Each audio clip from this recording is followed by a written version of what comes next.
This is the No Off Season podcast. College football preview, week 3. I mean, if you want to go into it, well, first let me reintroduce ourselves. Ryan Rohaley, down Rohaley here. Yep. For the week 3 slate. And when you go from week 2 to this, it makes it seem like it's awful, right? Yeah, I mean, I would say this: casual fans aren't going to like this week that much. There's no ranked matchups, right? No, there's no ranked matchups. Yeah. And then casual fans won't like it. You're going to say it's a bad week. Gambling fans, if you're a gambler, this is your week, right? This is where you're living. You're like, let me find games to gamble on and enjoy the week. And it's a good week, too, because also you know a little bit more about the teams, so you have a little bit more info. So there's a lot of money to be made out there on the gambling. So you tell yourself whenever you're making your picks. That's what I was telling myself. I feel like I always have a week like this every week when I gamble in college, every season in college football, where I just have a horrible week. And I'm very scared that it's going to be this week. Like, I have a week where I only hit like 2 bets, and this year I've been pretty good. I've been about 500. I think you're 2 games over. I might be 2. I would have to look it up, but I'm about 500. I think you're now, 2 ahead. I'm 2 below. But then there's always a week where I just go on a 2 and like 10 span, and I'm like, is it going to be this week? And that's what I'm scared of. Is that like it's this week? So you're saying this? You would go. So your card's not that big this week, right? If you're saying this, I mean, it's not like how many plays do you have this week? I'll say this: it's not Big Cat where he drops like 641. It's the same as last week because I just was picking and choosing. It's about 18. I have about 18 picks, maybe 19, depending on the team total that comes out. That's about where I'm at. Yeah, I got that. But like, it's not Big Cat status where he drops like 41 and then he keeps adding during the day. And that's 18, not including the few parlays that I'm gonna put together on top of that. So I'm about 18, and I feel like 2 and 16 can happen. This week. After we did it on Saturday, was there anything going on that the media said about the games that we didn't opposite that, like saying Bama's dead? A lot of panic about the Bama thing, but I even said it in the preview. I think they're only going to lose one game, and if it's the one game they're going to lose, it's probably going to be the Texans. So I kind of already envisioned them losing to Texas, and I don't think. And then you look at the SEC West; it's not that strong. Like, everybody has a flaw in that division. Like, there's not one team that you go, oh, man, they're so much better than Bama. It won't, it's next week. I think they play Ole Miss next week. So, that's the game. If they lose that game, then you can go ahead and panic. How crazy would it be if Lane Kiffin and Sarkisian beat Nick Saban? Then the Bama fans will be like, oh, we got to let Nick go. Which is crazy to say. Let Nick go. That's what they're saying. They want him gone. They want Deion Sanders already in Alabama. That's what they want. I don't overreact that hard. I think they are. I will say this, though. I've seen it on Twitter. A lot of former players are getting annoyed at this player group. They're not focused. And they're not focused. They don't have like the leadership. They care more about what they look like. Like Bo Scandrix was saying, they care more about their green mouthpieces and looking cool than just playing the Bama way. And I think that's on the lack, and I'll say this, I think Will Anderson wasn't as good as a vocal leader in the locker room as like one would perceive. Like, you know, like back in the day when you had McClain, you had Reuben Foster, Marcel Darius. That's way back in the day. Marcel Darius. You had guys. Well, you had the corners too. Yeah, the corners of you had Arenas, Sertan. Thinking of no, I can't think of Eddie Jackson as a safety.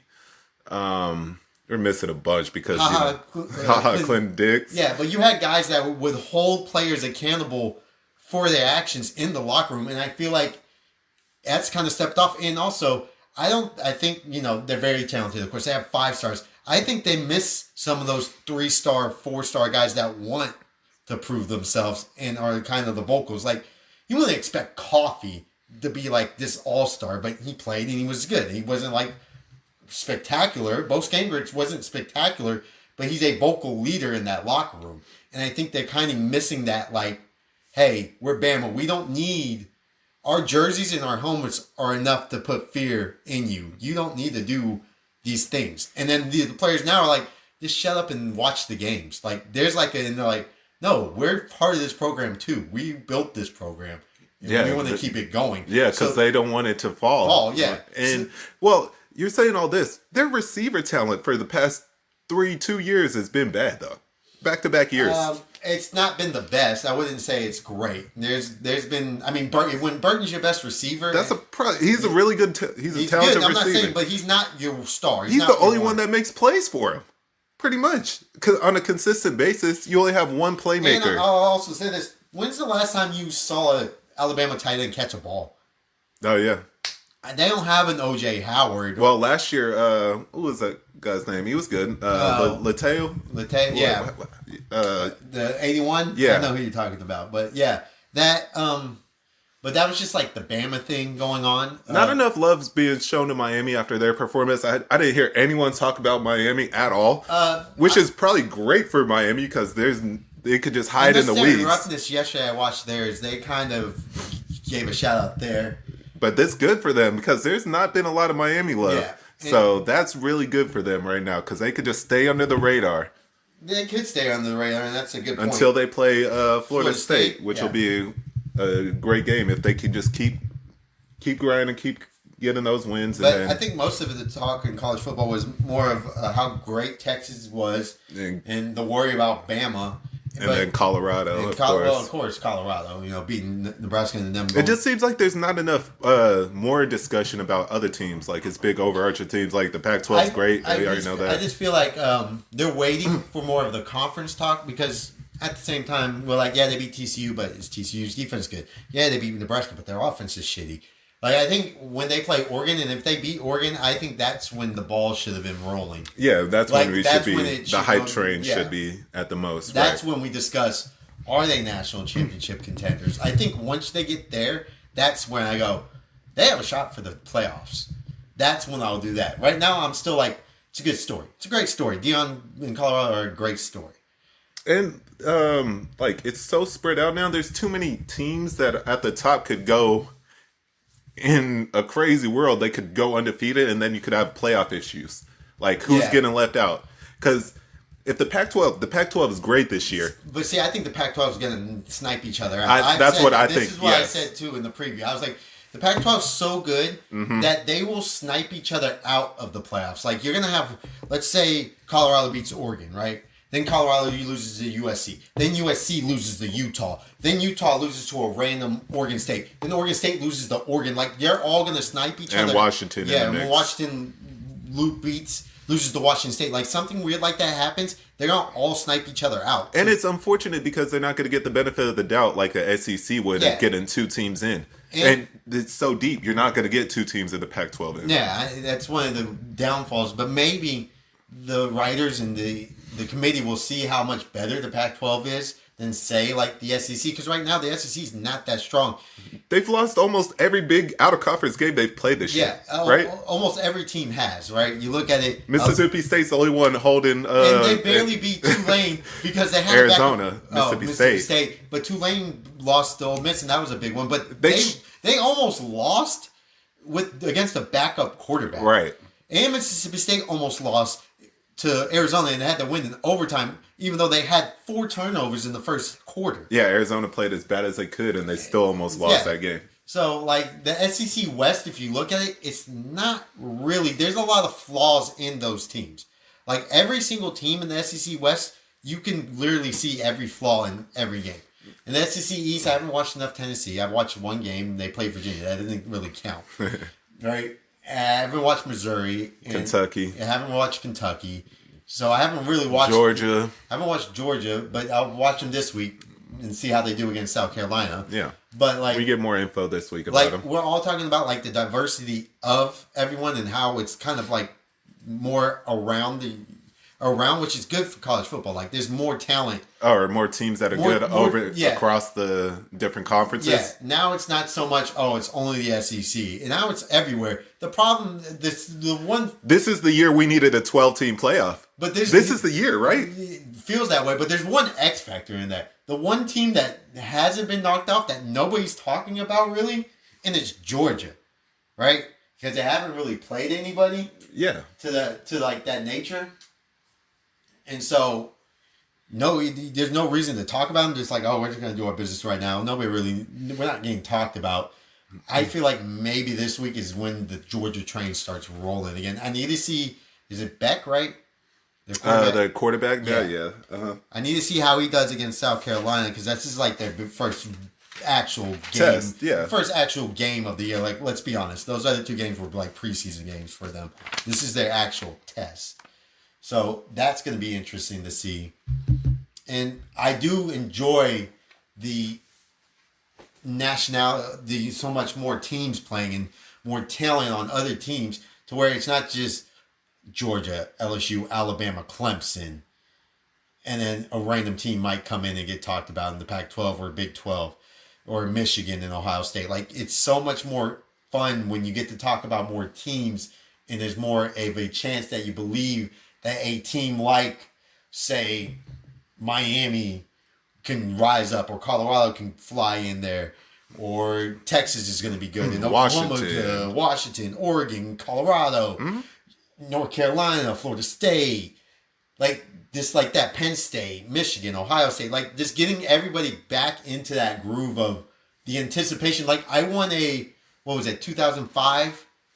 No, it would have been 07. Was it 07 with Missouri, Kansas? Oh, you're talking West that year? Virginia, Rutgers, South Florida, where everything... That year was bad, though. But it was bad, it was so wild. It was wild. This one's better because we have top-heavy teams. We all have those mediocre Rutgers. But listen to the wildness of the ranking system that was going on. You had West Virginia, who could have been one, lost to Pitt. You had Kansas being one at one point. I think that was a different year. Was that a different year? I think that was not the same year as the West Virginia year. Okay, but... Because when it was Mizzou and Kansas 1-2 versus each other. Yeah. I think that was a different year. Different year? I believe so, but I could be wrong. It was so... But those are the wild, fun times that people miss. And then don't forget South Florida beating Rutgers and then fucking about to be one and then they lose. And then West Virginia has a shot to win the Big East and be number one and they lose to Pittsburgh on the final game. Like, things like that are exciting. That's what makes college football exciting when you get down the road to like week 7 and you're like, oh man, we're playing...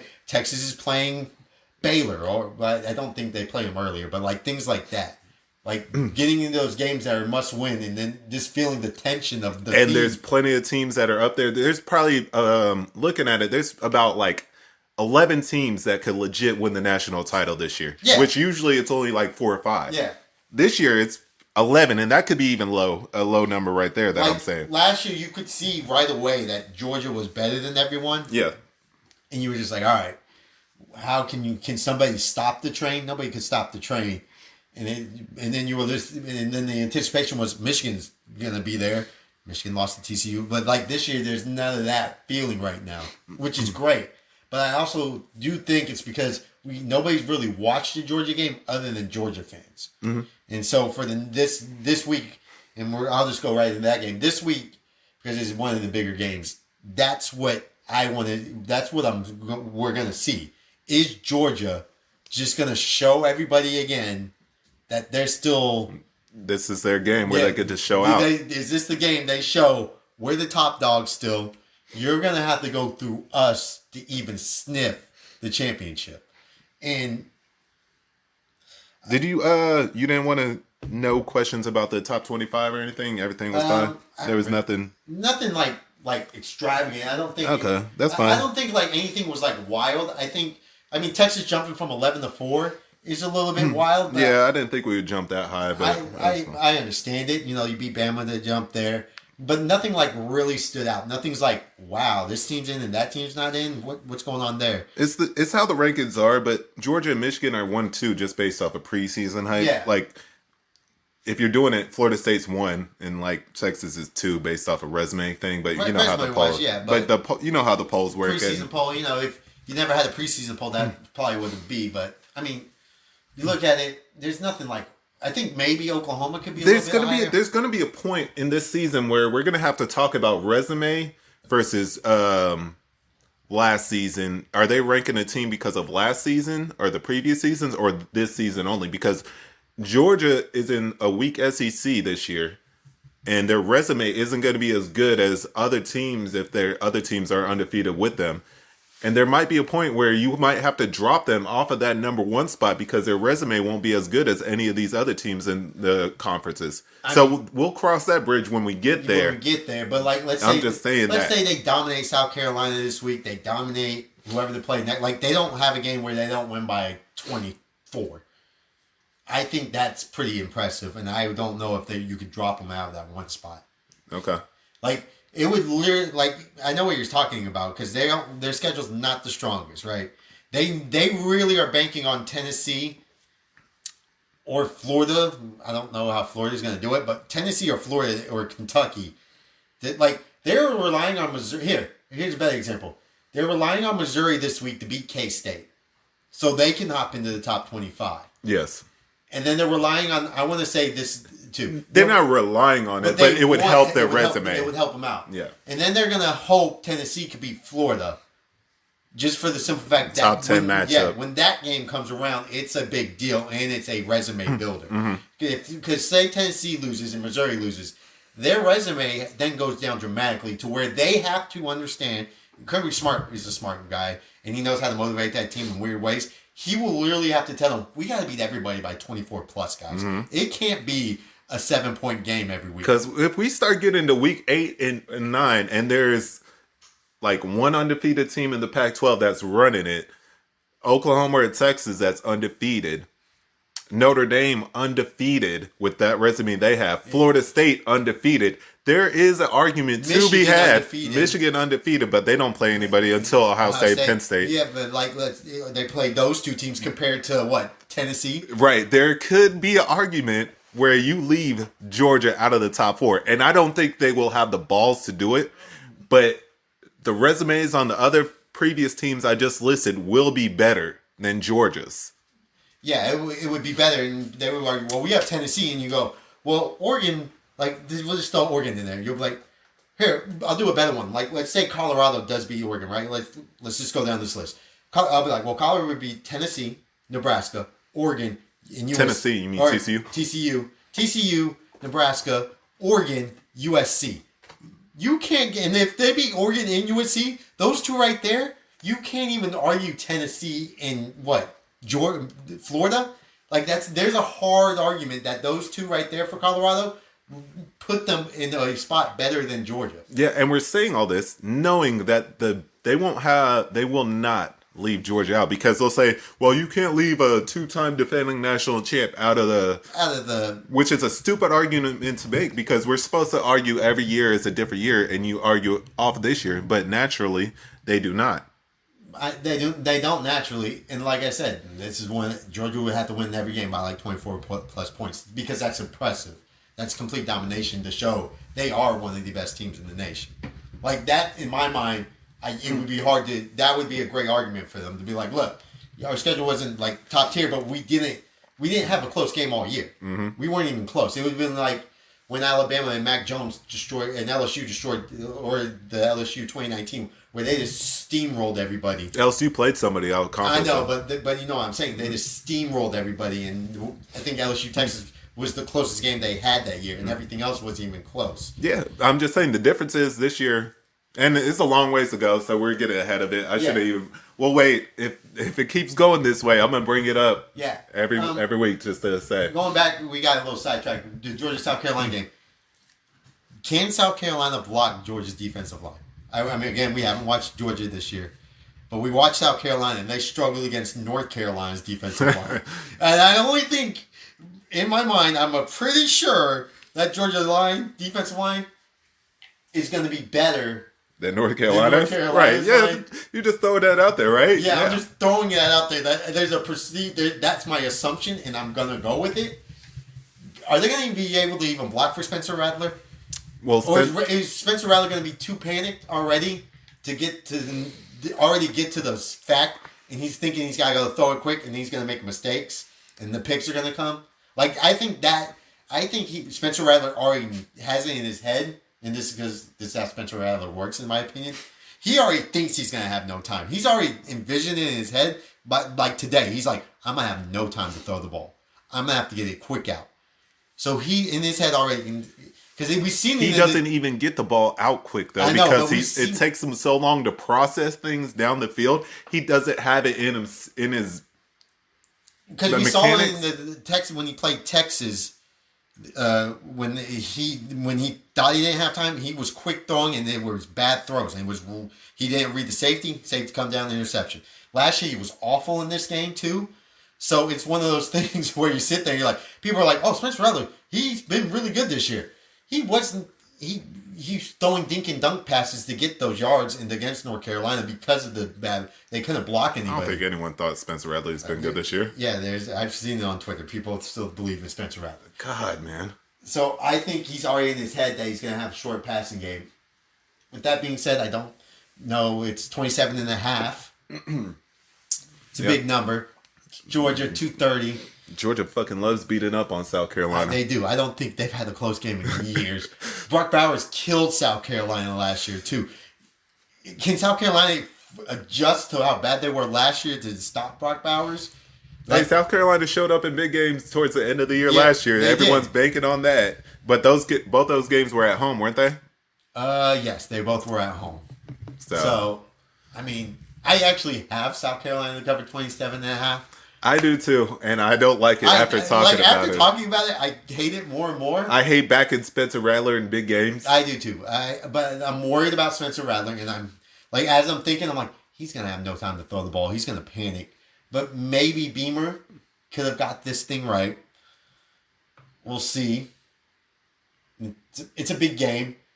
I'll say this game is bigger than the North Carolina game they played. I want Georgia to lose, which is kind of why I bet South Carolina too. But on how I have talked about Spencer Rattler, I should actually just bet Georgia to cover the 27.5. That's a big number though. I could just bet that to cover. Well, we said that last week about Stanford USC, and USC ran through Stanford. That was the worst pick of the week. Yeah, I couldn't believe that. That was more shocking. The game was over in the second quarter. Going down the list, is another big game. You got Penn State at Illinois. I mean, big noon. I don't think Gus Johnson he's got to be there. Well, big noon kickoffs in Colorado. Yeah, but I think Gus is going to be in there. I think Kansas State Missouri is a good game. It's a sneaky good game. I think that's a solid game. That feels like a week one game that you see. Kansas State struggles out of conference against SEC opponents. We'll say this: they destroyed them last year. Okay, well, I was remembering the Mississippi State games where they struggled in that one. But it is on the road, so that. Brady Cook's been playing better this year so far. I feel like they've struggled a lot at the beginning of games, and then they kind of pull ahead at the end against these mediocre teams. Yeah, Kansas State. Well, Missouri too. Oh, I was going to say Kansas State was struggling for a minute early last week. Well, that was against Troy, but Troy's a decent team, and they're not like some cakewalk. So I give that a little more credit than a lot of people do. I think Will Howard's still good. I still think they have a really good defense, and plus, they're always going to have a good offensive line. Mm-hmm. Yeah, and I think this is a game where Brady Cook just makes a mistake. He tends to make mistakes at the worst times. Kansas State's defense could take advantage of that. That's why I'm leaning K-State over here. Yeah, I'm leaning K-State as well. I do think K-State is a big game this is probably a huge game for Missouri though, because this could not only is it, like I said, it's a huge game for Georgia and it's a huge game for Missouri. Yeah. So Georgia fans are going to be rooting on Missouri before they go watch their team play at 2:30. This game's at 11 o'clock on the SEC Network. I'm leaning towards K-State. I do like Will Howard's. I think their offensive line's good, and I still think they're going to. Missouri, I just don't like Missouri. Like, let's be honest, I hate Missouri. If they had a better coach that I enjoyed, I'd be fine with it, but I don't. It's a red bandana game, by the way, in that Boston College game. Yeah. In Florida State. There's a lot of things going against Florida State in that game. That's a big game for Florida State to just be like, all right, let's just get out of here with the win. So bad though. Yeah, they've been awful. They are a really bad football team. They barely beat Holy Cross. They lost their first game against Northern Illinois. This is their third home game in a row. I don't think Boston College has a shot. No. The wind's going to be blowing. Yeah, it's like a damn hurricane or tropical depression storm going through there. Is it going to be raining too? Or is it it's going to be 31 miles an hour, rainy. It's just a slop fest. Unfortunately, I feel like a delay will be coming in that game. Oh, yeah, probably. Probably. Week 2 was awful with delays. But, so if there's a delay in that game, I might pick Florida. I might add Florida State to cover that game because I think they'll just run all over Boston College. I just think a weather game like that, it's just going to be tough to score that many points to cover the 26. Oh, okay. So I might just take the team total under on Florida State, actually. But we'll see when those numbers come out for us. Penn State, Illinois is also on at 11. Oh, yeah, we'll get to that one, too.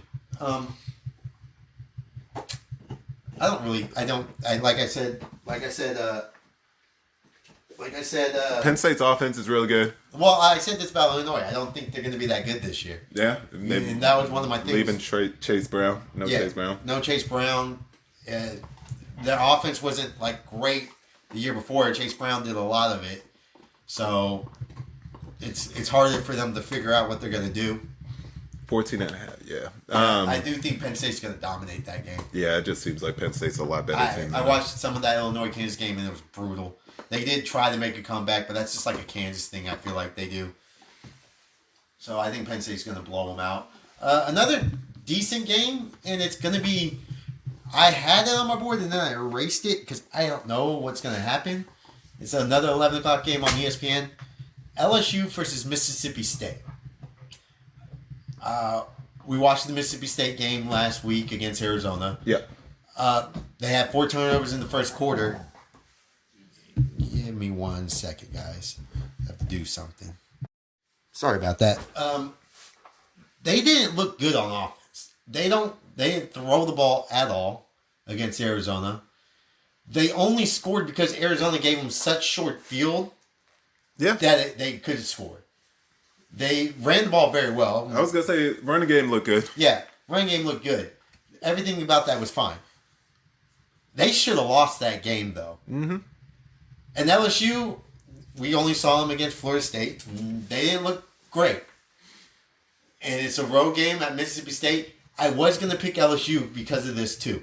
It's a 11 o'clock game in Starksville. They're not going to even be up. I think Mississippi State at 11 o'clock is terrible. Yeah, it's an early game. I hate the number. I hate the line of 9.5 though. That's why I didn't bet it. Oh yeah, I got action in this game, but it's not on the line. It's not on the line. No, not at all. I hated the lines, and I just stayed away. But I do think LSU's gonna be better. Be better than Mississippi State in this game. I do think offensively they're a lot more polished than Mississippi State is right now. Yeah, I wouldn't say LSU's polished on offense right now because Jaden Daniels only can throw 3 passes. But this is a game LSU usually wins. They bounce back. Brian Kelly's going to have them bounce back. In my opinion, I think they should be. They're more talent. Worried about Daniels against this Mississippi State defense because the way they force turnovers. I could see them getting a few turnovers against Jaden Daniels and making this game a little bit closer.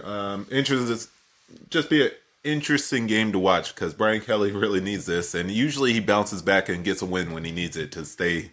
Yeah, and then I think if they do beat Mississippi State, a lot of that panic after week 1 would die down. Now, if he loses, the panic it's almost like a hurricane in Baton Rouge going on down there. Hey, don't say that, yo. Well, that's what it would feel like. I feel like that's what it would feel like. Any other? Those are those games.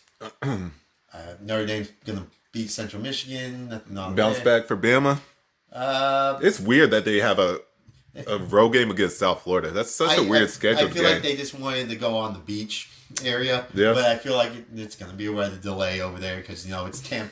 It's Tampa. It's St. Pete. It's in St. Pete's. St. Petersburg. Raymond James Stadium's in St. Petersburg. No, you're in Tampa. We're in St. Petersburg. No, what's called the Trop is in St. Pete. Yeah, you might be right. Raymond James Stadium is in Tampa. Right. Yeah. You might be right about that. I swear I thought we were in St. Pete. No, the Tropicana Tampa Bay Rays are in St. Pete. But yeah, I just feel like they wanted them to get out and enjoy the beach life a little bit. not have to worry about that. Yeah. I think Bama, for some reason, does like to go to South Florida. I feel like this isn't the first time they've been there. Really? I don't remember them going at South Florida. But South Florida is still bad. So, yeah.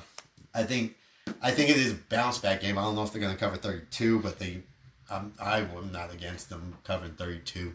No, it's how to bounce back. But shit, I'm sure they wish they played an easier team not on the road. Well, South Florida's been awful. Well, shit, it's probably better to be on the road actually for Bama than be at home after a loss. Nobody would even get loud for that game. They'd be like, Yeah, it's better that they're on the road this week actually. A weird 2:30 game. Minnesota versus North Carolina.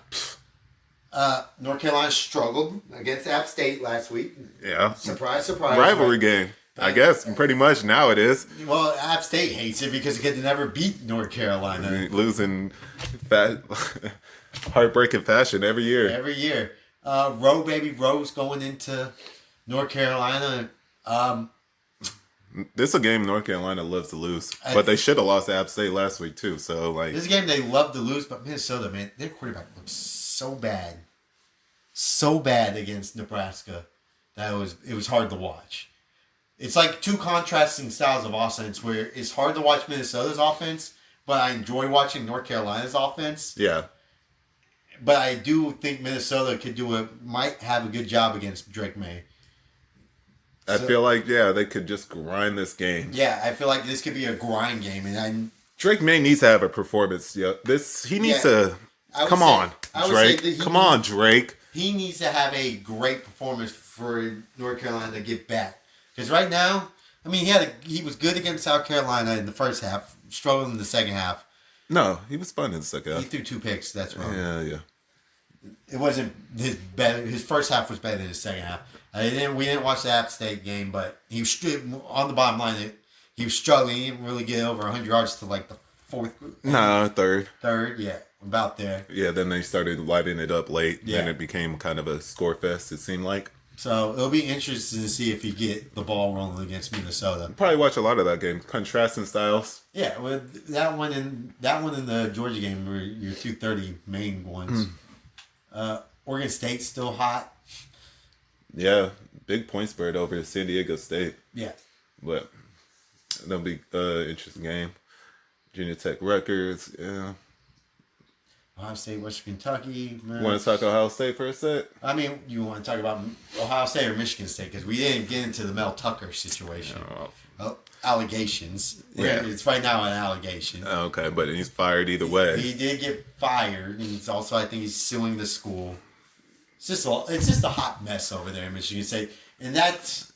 So I haven't looked into it enough.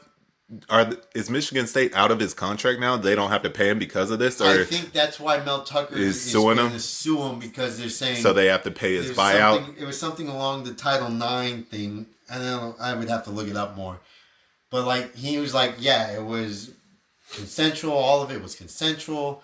They were doing an investigation. They shouldn't have done some Title IX shit. They shouldn't have done that. Blah blah blah. And Mel Tucker's like, I'm innocent with all this stuff. You think Michigan State wanted to get rid of Mel Tucker, and so they sent a mole in there to set him up? No, Mel Tucker brought her in for sexual harassment classes, and then they became friends, and I guess one thing led to another, and they did phone sex, and weird shit happens over there. Okay, all right. But I'll say this. It's funny. How many times is Michigan State going to have issues at their program, by the way? It's funny that... Get your program together, Michigan State. This is what I was going to say. The funniest thing is, out of all the weeks... by the way, they've been investigating this since March. Okay. So this kind of came out at March, but this is my thing. Or was it March? They've been investigating it for a few months. I don't know if it was March. I forget what day it was. I think they didn't come out with this story until now, because of what happened at Northwestern. The Big Ten probably told them to hold off on this story because the Big Ten didn't want two schools to have two problems that quick back to back. Like I don't think it looks bad on the conference. It's a company thing though, right? I guess. Big Ten's looking at their schools like, is there a problem going on at every school in this conference?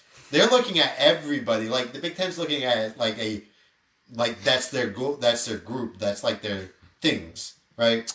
I don't know. I think you have to put enough together between March and here, and it just came out at this time. And it's funny, it came out during their biggest game of one of their biggest games of the year. Oh yeah, right before they play Washington. Yeah, which sucks for me as a bettor because I was going to hammer Washington. Now I'm staying away from this game absolutely because my rule is whenever you have a coach leave, it could go one or two ways.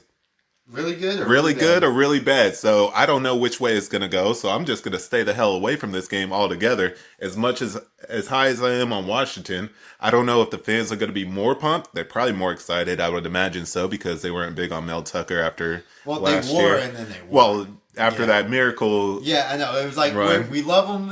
He's then they paid him. And then they went to, he's all right.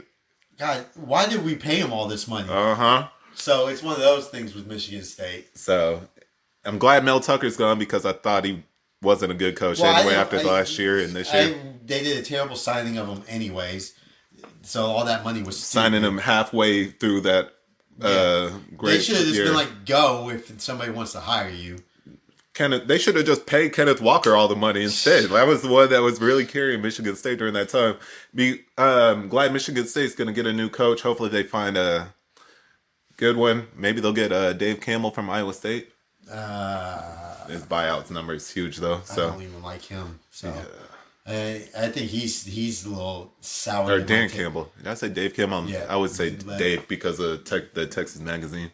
Yeah, he's soured to my taste buds now. Like he's kind of went away. Yeah, his value's not as high. But like that's kind of like a Mel Tucker hire where you're just like, all right, you're gonna get good defense, but what are you gonna get on offense? And Michigan State right now needs a guy. You want a spread offense? Well, yeah, I guess so. They need a creative.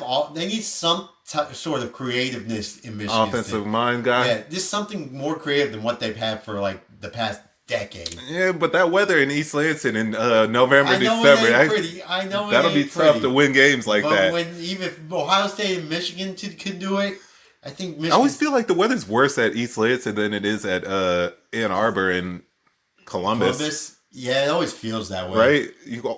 Michigan State has so many bad weather games. It always feels that way for them.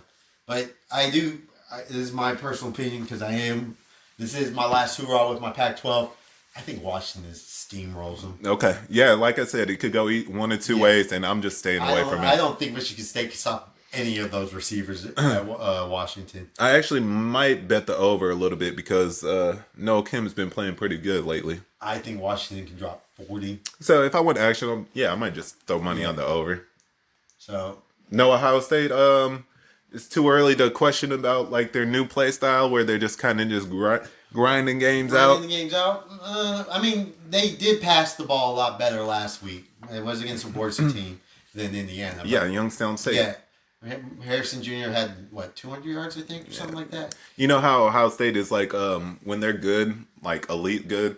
Them and Oklahoma are the same teams. Well, when they play shit teams, like really bad teams, they just put up stats. Yeah, they just love to put up stats to build up Heisman campaigns. Yeah, and that's what the track record is for both those schools, Ohio State and Oklahoma. I hate that they both do that shit, but I'll get shout out Oklahoma right now too. They play Tulsa, but they're really good. They struggled last week. They struggled last week scoring, but they didn't struggle on defense. Remember against SMU, that was my question. Was can they stop SMU? I don't think SMU, when they scored 10, 3? 11. 11? I don't think SMU. They scored 11. I think we said this I don't know if we said it in the post reaction. I don't think SMU's not going to score more than 11 points the rest of the season. Yeah. And that right there shows me their defense is good. Because Venables got that thing rolling. Yeah, Oklahoma's a problem. I'll say this. Next week, not this week. Next week, I think they play somebody a little bit tougher. Will be another thing. It's probably their first Big 12 game of the year. Yeah, it'll be fun. I think next week for them will be good. Maybe it's TCU. Remember, their Big 12 schedule's really easy for them, too. It's really easy, yes. No, they play Cincinnati. Yeah. Oh, yeah, they play Cincinnati. And Cincinnati's 2-0. And it's at Cincinnati. At Cincinnati, so that'll be fun. I always think that's going to be fun. And I'm going to watch it. It'll be your first time watching Oklahoma this year. Mm-hmm. See how Venables' defense does. So Shout out to him though. I'm the shout out the Venables guy every podcast because I feel like nobody's like paying it. And that's the thing. This is like the first year nobody's really paying attention to Oklahoma. Yep.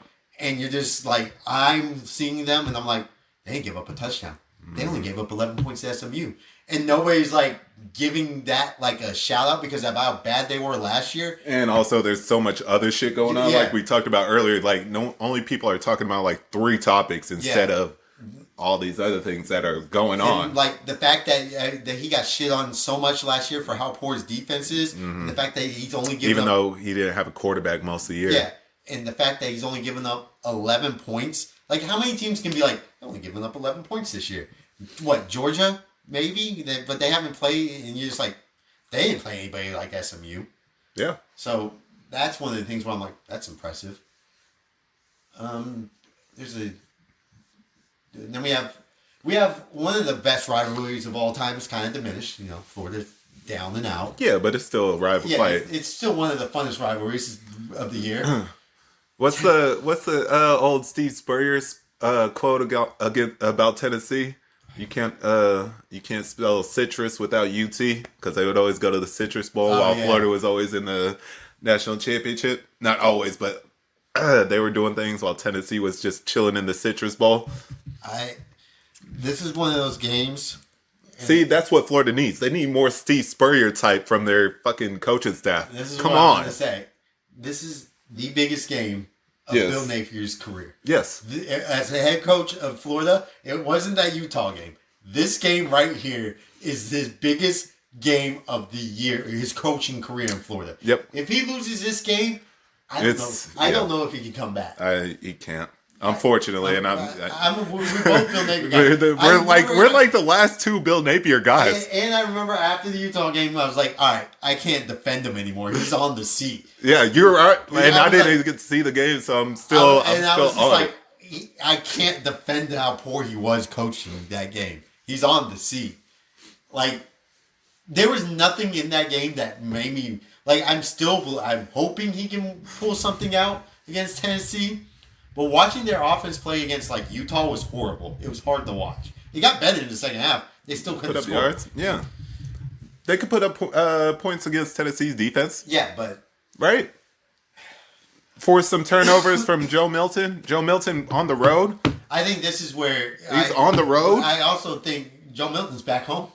Didn't he play at Florida too? Mm-mm. Oh, that was Jones. I'm thinking of Jones. I'm sorry. Emory Jones. Yeah. No, Joe Milton's Michigan man. Yeah, Michigan. That's right. Yeah.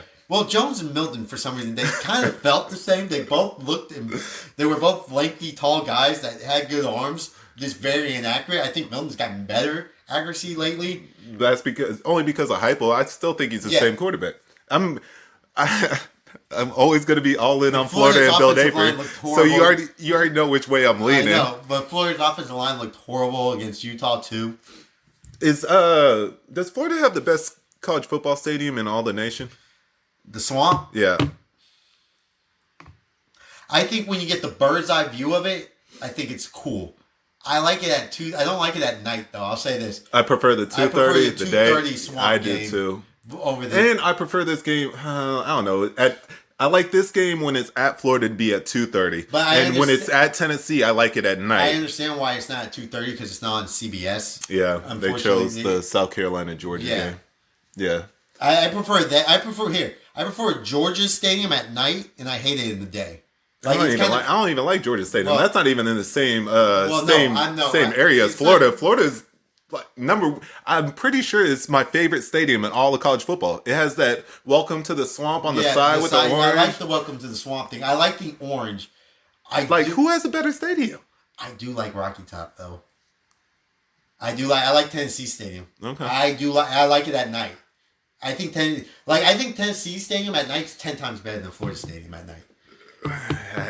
I can't go that way because I think Florida Stadium is better overall with the unique little things they have on there. I do enjoy Florida Stadium though, and when they do the won't back down, it's pretty. The Tom Petty. But that's the atmosphere. I'm just talking about the stadium and how it's constructed. Yeah, I do enjoy it. I'm trying to think of like other stadiums. Unless people would probably say like Penn State or the Horseshoe at Columbus. Happy Valley. Horseshoe lost its like greatness when they plug the horseshoe up. Yeah, you can't. And then the fact you still call it a horseshoe annoys me. You're like, they're playing in the horseshoe. It's not a horseshoe anymore, people. You can't plug the horseshoe and call it the horseshoe still. There's no, you lost it. Once you plug, it's like if you called something the hole and it looked like a hole, but then you put a dome over it, it's no longer a hole. Yeah. You can't do that. So it's no longer the horseshoe. It's whatever you call your stadium now. I guess Death Valley at LSU is up there too. Yeah, but that's just more of atmosphere. The stadium. The stadium itself is not like cool looking. I'll say this even when they upgraded it and added more, I liked it better before they upgraded it because they added more to it now. The LSU stadium. Yeah, I liked it better when it was just kind of the bowl. Yeah, I'll say this: when you see the Florida Stadium in like the documentary, the one that just came out on Netflix, and it's empty stadium, it still looks cool. Like LSU doesn't look cool when it's empty like that. So yeah, Florida is one of the best ones. I wish, and then I'm going to bring this up, if the Orange Bowl was still around, the Orange Bowl would be fighting for this spot because I love the look of the Orange Bowl. Miami, with the trees in the background. Miami really fucked that up. God, I don't care if sometimes it doesn't matter that it's a dump. Okay, we understand that it was old. It was probably a bad neighborhood. Maybe people. Who cares? Hey, the Cotton Bowl's not in the best spot over in Dallas. And the USC Stadium is not in the best spot either. Who cares? It's nostalgic. It was cool. Just upgrade the Orange Bowl. No Miami fan. I will tell you this: no Miami fan likes going to the Hard Rock Stadium in Miami. Unless you like to drink, because you probably drink at the Hard Rock. Maybe, right? But no. It doesn't I'll give them credit. Last week it wasn't even full, but it felt loud there. Yeah, I will say the sound since they redid the Hard Rock. Yeah, with the overhead, it sounded good there. Yeah. It wasn't even filled. That felt cool, but I feel like it would have been 10. It would just been, the Orange Bowl would just. Orange Bowl used to be loud as hell, popping. Yeah, I was like, man, we were talking about it, but why is it so loud in here? And I felt like those people in that same were like, we want to get the Orange Bowl feel in there. Mm-hmm. So that was cool. But yeah, you're right. Florida Stadium is pretty dope. Yeah. So hopefully that's not the only win they get. Hopefully they end up beating Tennessee. We'll see. It's a big struggle. Bill needs to coach his life out of this game. Well, the spread's only 7. Because I was going to say, a lot of people are giving Florida a chance in this game. I'll give them I'll give them like a 10% chance. Nah, I give them more than that. I'll give them more. I'll give them home. 30, because it's at home. I'm going to give them 40. The only problem is, if things start going downhill early, the fans will turn on, real quick on them. Because they're already almost turned on them already. So they have to get off to a great start. Or they have to be in the game. But if they're in the game at half and say it's like 10-6, I think they'll be okay. They might boo the offense and be like, God, what the fuck? Yeah. But other than that, if they're in the game, they'll be okay. They just can't be out of the game by half. No, just stick around. Yeah. Give them hope. Keep fighting. Mm-hmm. Michigan playing Bowling Green. Surprise, surprise. Weird game. The Mormons are going to go to Arkansas and hang out with some Arkansas people. That's the weirdest thing you're going to see all day. Hey, well, Arkansas went to BYU last year. They won, too. Oh, yeah, they did, didn't they? Yeah. I forgot it was a game home and home. Yeah. That's just like... I think BYU's really, really bad this year. Actually. I think so also. They've struggled to even win those 2 games against But, never count out BYU on the road. I always say never count BYU out. I'm counting them out this game. In this game? Yeah. I'm on the KJ Jefferson Arkansas train. I think I had them 3rd or 2nd in the SEC West. Yeah. Rocket Sanders. Yeah, I'm high on Arkansas. I think they have 2 of the best. And you kind of look at it now. What I said in the preview, I'm not really wrong. KJ Jefferson is technically the best quarterback in that West, right? In the SEC West. But yeah, and that right there was on me. I was like, he's the best quarterback in the West. Hmm? There hasn't been a quarterback right now that you see and you go, it's really good. So that right there alone, shout out to me for that. And I gave myself props, but I think he's going to have a great day against BYU. I think they're going to be ranked next week going into their week 4 game too, after they beat BYU. Yeah. Okay. What's that rivalry called? Pittsburgh, West Virginia. Yeah. Backyard brawl. Yeah, backyard brawl. Backyard brawl. That game right there. Anytime you see Pittsburgh at West Virginia, it just brings back Pat White, Steve Sladen, the head coach for Pitt, former Bears coach. West. Damn it, man! He used to coach the Bears too. Yeah, that's what I'm saying. Yeah, damn it, man. Fuck. Dan Worshurst? Wanstead. Dan Wanstead. Wanstead. And he had the fucking gray sweater on. Fucking cold as hell. Fucking Pat McAfee out there missing kicks. Just that's all you can think of, and you're just like, West Virginia fans. I mean, there was already a rivalry. They hate him 10 times more now because of that. They're like, you fucking ruined us. That was our time. That was the year they were going to be in the national championship game. Yeah. And last year was a good game. It was a classic. Yeah. It's tough going into West Virginia, especially like this. Neil Brown. I don't know. They didn't perform that bad against Penn State. You know, a lot of people thought they would perform. They should actually. Well, I'm not going down that. They could have covered. Not going down that. James Franklin knew the spread line. Didn't want to make sure all his Penn State fans were happy. Yeah. Looking forward. The atmosphere will be cool. There will be probably about 12 burned couches. I don't know. I don't think they're allowed to burn couches anymore. What? And they made that a thing back in the day. I don't know if they just. What is it like? Did they upgrade the charge on burning couches or something? Because they'll still do it. I think they'll still do it, and I think the cops turn a blind eye on it. Yeah. But you're not supposed to anymore. Pittsburgh losing to Cincinnati last week. Yeah, fucking sucks. Does not help them in this game. Who helps West Virginia? Well, I don't think it helps West Virginia because Pittsburgh's more focused now. They're more focused now, yeah. But I also think West Virginia wants revenge for how bad the loss last year. Yes, very true. So, and apparently that quarterback from Boston College that transfer, Phil Joukowsky, I guess he just sucks because we didn't watch the Cincinnati pick game. I guess he just sucks. So, well, I feel like a broken record here. I had Cincinnati money line, and I felt like Cincinnati was a better team to pick because I don't think Cincinnati's as bad as everyone thinks. I don't think they're great, but they're not bad. In this game, you just go for West Virginia because the atmosphere is going to be cool when you watch the game. That's how I'm going, and a little bit of Big 12 pride while I still have it. Always go for Big 12 teams. So you know how I feel about Neil Brown, and I don't like them. And I do think Pitt probably laid the egg last week, and they look ahead. I don't know if they looked ahead. I don't know why they would look ahead for West Virginia when Cincinnati's right there. By the way, back-to-back Big 12 games for them. Oh, yeah, right? So it's one of those weird things. I think they would come out a lot better this week. Shouldn't Cincinnati and West Virginia be a rivalry? It's probably going to be the closest rivalry. I mean, You know what the rivalry which would be called? No. The Skyline Bowl rivalry, but they don't have Skyline Chili. Bob Huggins Bowl. Oh yeah, Bob Huggins. That's a good call. Right? But that's more for basketball. I guess so, but you can do it for basketball, not for. But that's what I'll call it in basketball. I guess. Yeah, football still. I guess it'll be cool. I'll think of another Cincy West Virginia connection.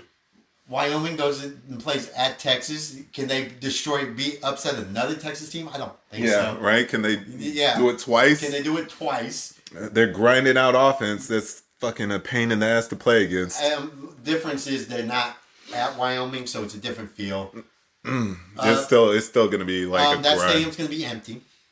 Which one? The Texas Stadium's going to be empty. I will say. Well, it's going to be no because we beat Bama. You know, I know how Texas fans are, so it'll be filled early on, and then third quarter people start going out. Yeah, that's how it'll kind of go. If it gets to the blowout, I think people will dip. Yeah, that's early on. Everyone's gonna celebrate the team, so they want to show out early and give respect to the team for beating Bama. That's how it'll be.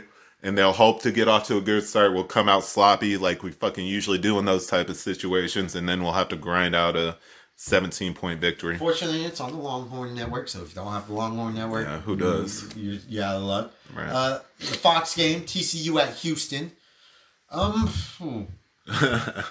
This is a weird one, right? Yeah. TCU's I stared at the game trying to figure out a way to... go about it. Like, we go, Houston beats UTSA, which everybody didn't think they were going to do. And then they go pretty much in their own area. They stay in Houston. They just go play at Rice. Did they play at Reliant or at Rice Stadium? They might have played at Reliant, but I think they went to Rice. And they laid the biggest goose egg. Lose to JT Daniels. JT dropping 41 points on Houston. Yeah, good job. And then you have TCU. They can't stop a soul. They can't stop anybody that has good offense worth a damn, but they can score. Right. So you just bet the over, right? That's what everyone would do. 64.5. You feel like the numbers should be higher. I think the mistakes, Donovan Smith makes a couple mistakes here. They're like both quarterbacks just fucking make mistakes. Well, Chad Morris made 2 in the Colorado game, so that was pivotal for them. I think Sonny Dykes is a better coach than Dana Holgorsen. You're on the Dana Holgorsen thing where he's your Neil Brown. I think he mailed it in. Brown and I'm Yeah. So I do think Sonny Dykes is a better quarterback. I have TCU quarterback coach. Oh, coach. Yeah. My bad. Apologies. I have TCU minus 7.5, but I didn't touch this game at all, honestly. So I have TCU minus 7.5. Houston's offense hasn't looked like it's been good. It's been struggling. So. Yeah, as much as I was big enough, like I like the Donovan Smith from Tech that transferred that game in, but he hasn't looked like too great anyway. Yeah, nothing on their offense has looked like. When has Dana Holgorsen ever had he hasn't had a good offensive season since West Virginia, really. Oh well, like even with Toon, they wouldn't even didn't even put up huge numbers. But they always say it was good, and it wasn't really. Yeah, like they go to Memphis and score like 10 points. Yeah, I know. So I got TCU minus 7.5. I guess the big game, if you kind of want to say it, but it's a rivalry game. Game day is going to be there. Game day, and respect for the rivalry because this was it used to be week 1 every year. Yeah, it used to be week 1 at Mile High Stadium. It was at Mile High. Yeah, they switched it to home and home. Yeah. It used to be at Mile High. We used to remember the name of it too. I don't remember it. Was it Rocky Mountain Rivalry or something like that? Colorado State, Colorado. Used to be a great game. Yeah. Close game all the time. It was 10 years ago, though. Colorado State stinks. Colorado's going to beat them. No need to go on to that. I don't know. Colorado State might give it a run for their money. Rivalry game. Yeah, no, they're not. Colorado State stinks. I don't think they're as bad as what you think they are. All right. Well, I think Colorado's going to go 3-0. Oh, yeah. Colorado's going to win. But, at this time, depending on how bets go early on, I might just sprinkle a little money on Colorado State to cover just to watch it. Because we're not going to have too many good late games. I know. I'm not going to, dive into this game. Nah, there's no need to. There's no point. No. Next week... Everyone else is already going to dive into it. Next week when they play Oregon, we'll go more dived into that game. Colorado, easy win. I just wanted that. I mean, got to talk about prime. Everybody is. Yeah. Late night, there's not much, right? Right. Arizona State, Fresno State. Arizona State, I don't think they're going to beat Fresno They let me State. down last week, so they're in my doghouse. Well, I was going to bet Arizona State. Thankfully didn't. Just bet the under hit. Good job. I think Fresno State wins that game. CBS Sports Network, late night game, Kansas, Nevada. Weird as hell. Random that Kansas is going to Nevada. Yeah, it is random. Hang out in Reno. Just don't get caught gambling. Pretty much, right, Kansas. If you're a Kansas player, don't go out to Reno and gamble. Sports gamble. You can gamble if you're 21 and over. Just don't get caught gambling sports. Pretty much. And then UTEP, Arizona, Pac-12 Network came and watched it. Unfortunately. So, I mean, that's the slate of the week. You got your bets? You want to? Oh yeah. Shout out your bets. Go through my my picks for the week. Yep. It's the gambling pick time where we do at the end of the college football session. Yeah. See, last week to remind people, I went 7-5. Yeah, 7-5 last week. So it's 2 games over. Bounced back after last week. So let's keep improvement. Keep improving. Stay above 500. Let's not go under 500. Here we go with my picks this week. If you could scroll up to the beginning and scroll with me as I go run down my picks. All right.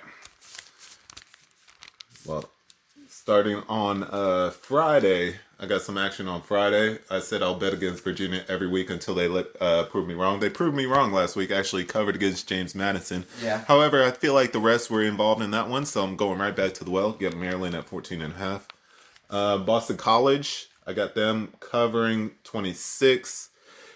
This is more of a weather sloppy game pick. I might change it to just Florida State under their team total to be determined. I got Iowa State, Ohio under 42 and a half. Is that a 2:30 game? What's up? So just going under. I think Iowa State's offense sucks. I've seen Ohio's offense. They are a big running team. Hopefully, I just don't get touchdowns and need field goals in that game to hit that number. Could be a loss for Iowa State too. I bet they were against Iowa. They kind of fought back a little bit. Got Kansas State -5 over Mizzou. I really don't like it. I might just take it off my board, but we'll see if I do or not. LSU, Mississippi State under the 54.5. Like Mississippi State's defense a lot. Oh, that line changed. For which one? That Mississippi State line changed. Oh, it's up to 10 now. Yeah, bumped up. I got 54.5 under on that game, though, so I'm not touching that 10 anyway. I got Louisville -10 against Indiana. Always backing my boy Braun. You're on one betting, by the way. The Georgia Tech one? Yeah. Yeah, but that was a backdoor cover. That was a bullshit-ass backdoor one. I got screwed. I got Central Michigan, sorry ass, against Notre Dame. Just need to cover 34.5. Hopefully it's a look-ahead game for Notre Dame. That's what I'm banking on. Look ahead. All right. Got Duke 18.5 over Northwestern. A bunch of issues. Boy, Riley Leonard lighted up for us. South Carolina, actually, not South Carolina anymore. Oh, you flipping? I'm not touching it. Not touching it? I don't want to touch it. So take that off my card. UConn -7. I got them -7, I believe. Where the hell is that game at? Over Florida International. I saw Florida FIU play Louisiana Tech. They can't throw the ball worth a damn. I think UConn and Jim Moore Jr. Is that game going to be windy, though? I don't think it's as bad, but... I mean, they're in the same area as Boston College. You know those... Yeah. That area is all... connected. I'm not sure 100%, but 7 against a team that can't throw the ball. Hoping UConn and Jim Moore Jr. will be all right. I'm taking Iowa -28.5 against Western Michigan. They need a blowout to get to that average of 25, so they need to start scoring some points. No better opportunity than to do it now. Give me Western Kentucky +29 against Ohio State. Once they had a look-ahead game, Ohio State Notre Dame, so I'll take both the underdogs in those games. Toledo, all over this Toledo game. -7.5. And also, I have the over of 58.5. Double dipping on that. Probably parlay them together also. And me Florida money line over Tennessee. You got to go down with the ship. If you're backing Billy Napier, you're going down with the ship. Bowling Green 40.5 over Michigan. Too many points. Michigan hasn't covered all year when they've been given like 30 up. Purdue money line over Syracuse. Fuck Dino Babers, coach of Syracuse, overrated. Give me the Pitt, West Virginia under. Like teams that I think they both kind of run the ball. And to wrap it out, wrap it out. Nevada +28 against Kansas. Kansas plays down to their competition. All right. That's my picks. I too. Here's mine. I think I went 7-8 last week. If I'm not mistaken, let me look. 1, 2, 3, 4,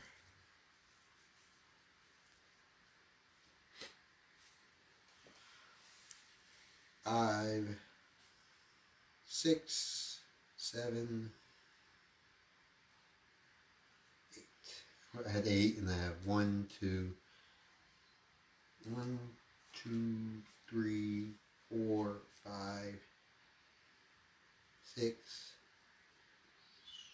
7, 8, 9. 8, 9. I went 8, 9. So let's start off this week. I have Maryland -14.5.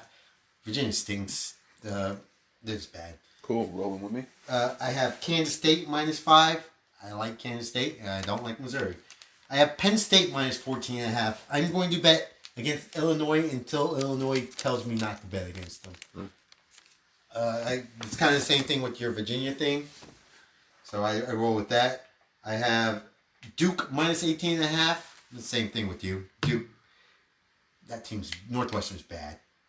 They're just bad. They can't cover the 18 They can't cover 18.5. I have, don't worry about it. I have South Carolina plus 27.5. Why? I don't know why. Spencer Rattler. See, I crossed mine off. I'm just gonna enjoy it. If I lose that bet, I'm just gonna be like, whatever. Okay. I have row baby row Minnesota plus 8. I figured. Plus 8. We're gonna row all day. I have Oklahoma. I've been hyping them up. They're gonna cover the 27.5. Easy against Tulsa. At Tulsa? Easy. At Tulsa? Rivalry game? And then I have, what else do I have? I have Southern Miss plus 13 against Tulane. I don't know if the quarterback's going to be playing or not. So Pratt? Yeah, if Pratt's not playing, that's the easy cover for Southern Miss. At home too, give Lane 13. Seems like an easy thing. I also have, I have Western Kentucky, but I want to see the team total. So if I don't get the team total for Western Kentucky, that'll come out this weekend. I will like Western Kentucky's team total. Team total on Western Kentucky? Yeah, team total most likely on Western Kentucky. Okay. I have the over in the Washington-Michigan State game at 57. I think Washington's just going to score all day like they did last year. Oh, shit, I didn't have that. Add that to my card. All right. I got that, too. Let me get that.